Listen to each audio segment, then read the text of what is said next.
Let's just dive right into this explainer, okay? Today, we are building your uncompromising, everyday playbook for absolute academic victory. Think of me as your personal study coach for the next few minutes. We're going to break down the exact mindset and the specific, non-negotiable daily habits you need to push yourself to the very pinnacle of your potential. So if you're ready to stop just kind of going through the motions and start treating your education like a race you are literally destined to win, well, you're exactly where you need to be. Now let's be real for a second. Do you ever feel like you're underperforming? Or maybe like your brain is just about to explode from all the pressure? Look, I promise you, you are not the first high achiever to question if you actually have what it takes. It's totally normal. Anxiety is going to pop up. Storms are going to arise. That's just part of the academic journey. But the people who push through those storms, they're the ones who break out of the pack and make their dreams a reality. So, as we shift your mindset from passive student to relentless achiever, you've got to remember one fundamental truth. Failure is not in your DNA. I absolutely promise you that. You were born with every single thing you need to overcome that doubt. You've got what it takes to pass every class with flying colors. But to unlock it, we've got to overhaul your daily approach and build a rock-solid system. Which brings us to phase 1, the morning winner's mindset. Because listen, academic success doesn't start at your desk.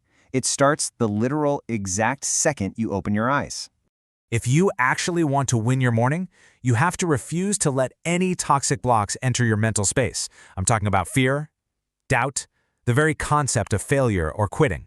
All those negative thoughts, you literally do not have the time or the energy to entertain them. If success is what you're after, you have to be completely obsessed with the process. Protect your mental environment fiercely before your day even truly gets going. Moving on to phase 2, locking in during class. Okay, so you've won your morning, your head is clear, and now you step into a room full of other people. This is where the battle for your attention really kicks off. Think about it. The person to your left, they might be incredibly pessimistic. The person to your right, probably totally zoned out, just staring at the wall. You absolutely cannot let their negative, apathetic aura drag you down. You, and yeah, I'm talking directly to you here, can only be concerned with staying locked in. This race is won by the student who can effectively distance themselves from all the distraction of the rest of the pack. But let's keep it real. There will be bad days. Days where you have absolutely no earthly idea what the professor is talking about. But here's the rule. Settling for mediocrity is completely off the table.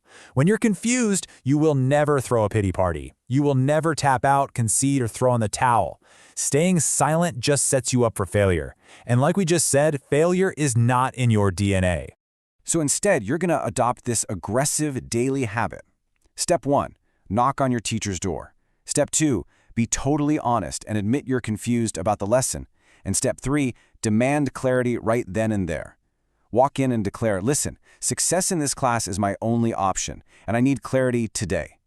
When you show that kind of fiery passion, I guarantee that professor will bend over backwards to help you out. You've got to take extreme ownership of your learning. All right, class is dismissed, which leads us to phase 3, the hard work habit. Now it's just you and the material. This right here is where the real separation happens. There is a simple acronym that has to become the absolute governing law of your life right now. HWPO, hard work pays off. It's honestly my favorite acronym ever. Look, whenever someone tries to sell you a shortcut or an easy route, winners like us should be horrified. We are petrified of the easy route because we know the truth. If it were easy, literally everyone would be doing it. We skip the shortcuts and pour every ounce of our being into the work because you only get out exactly what you put in.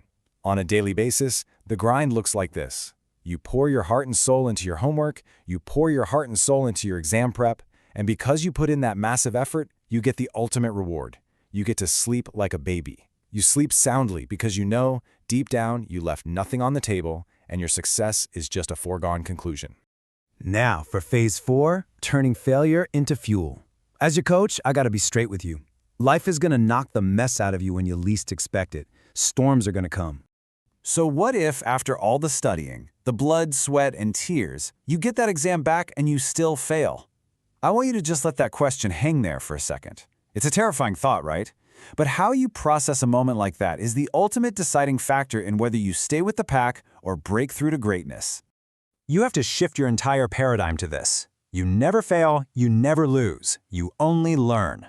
Setbacks are quite literally just part of the process. They aren't permanent markers of your intelligence or your self-worth. Nope.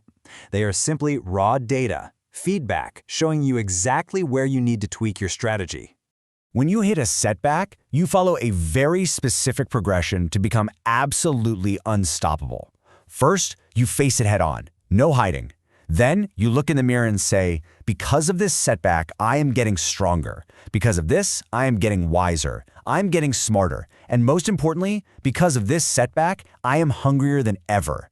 You take all the energy from that disappointment and you instantly recycle it into pure fuel for your very next study session. Which brings us to our final stop, Phase 5, your spectacular potential. You've got the blueprint now. You know exactly how to command your mornings, demand clarity from your teachers, and transform your failures into high-octane fuel. You are born to be spectacular, period. So I want you to ask yourself one final question. Will you grant permission for your dormant volcano success to erupt? You have this massive, untapped potential living right inside of you, just waiting. Your only job now is to jump over the obstacles, navigate around the pitfalls, and finally give that volcano permission to let loose. So are you going to keep playing it safe, or are you going to execute this playbook and show the whole world exactly what you're capable of?